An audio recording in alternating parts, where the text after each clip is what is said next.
Throughout history, wigs were status symbols, hence the term bigwig. One early wig-making technique was to use goat skin to simulate a scalp, and then hook hair into it with an embroidery needle. Today, animal skin is no longer used.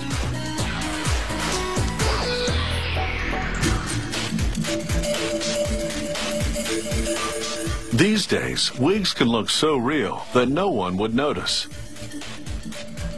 To make a custom wig, a wig master measures the client's head from all angles because heads come in many shapes and sizes.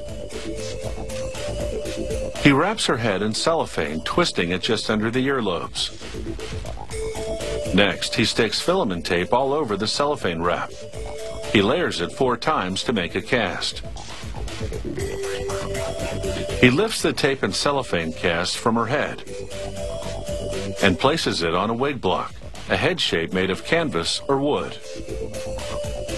Using a grease pencil, he traces around the cast, making a pattern of the client's hairline on the wig block.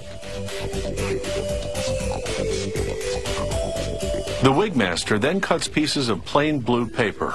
He pins it on the wig block within the pattern lines. The paper will prevent light from reflecting into his eyes as he works. Now he places a large-sized polyester and cotton lace on the block and cuts it to the penciled outline. He pins a finer lace from front to back, pleating the edges with pins. He pulls open a drawer full of real and fake hair, and it's hard to tell the difference between them. He chooses a tail of synthetic hair labeled Venetian blonde. Pieces of pink and orange synthetic hair will be blended into the Venetian blonde tresses to create dramatic highlights. This is the tool for the job. It's a giant comb with rows of sharp steel teeth. It's called a hackle. The wig master places the Venetian blonde synthetic hair between the teeth of the hackle and sets the bright pink and orange locks on top.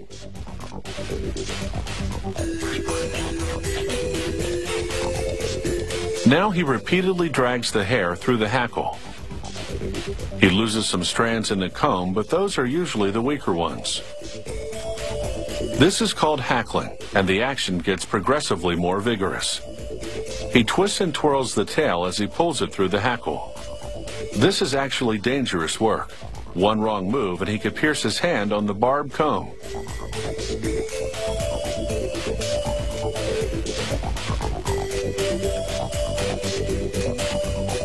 Once the hair is blended, he cuts it in 2. Then he presses the hair into little metal pins on a leather holding card. The pins on a top card interlock with the bottom one.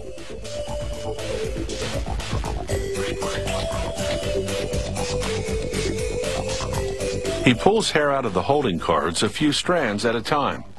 With a small needle that looks like a fishing hook, he knots the strands into the lace, beginning at the nape.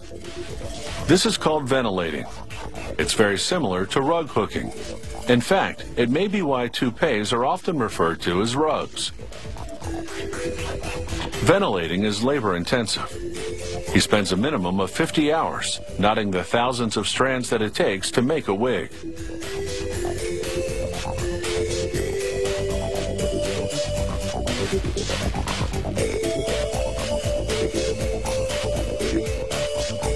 Partway into the job, he combs out any tangles and flounces the hair to make sure it moves naturally. Wigs for film and TV are usually made by hand rather than machine because the result is more authentic looking. Because the camera tells all, the wigs need to look as real as possible.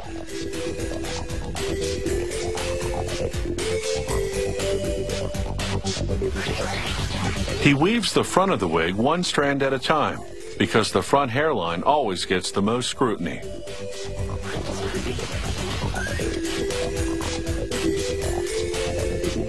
Now it's time for the fitting and the transformation. The wig needs a little styling, and he trims the ends. He cuts away the extra lace, and voila!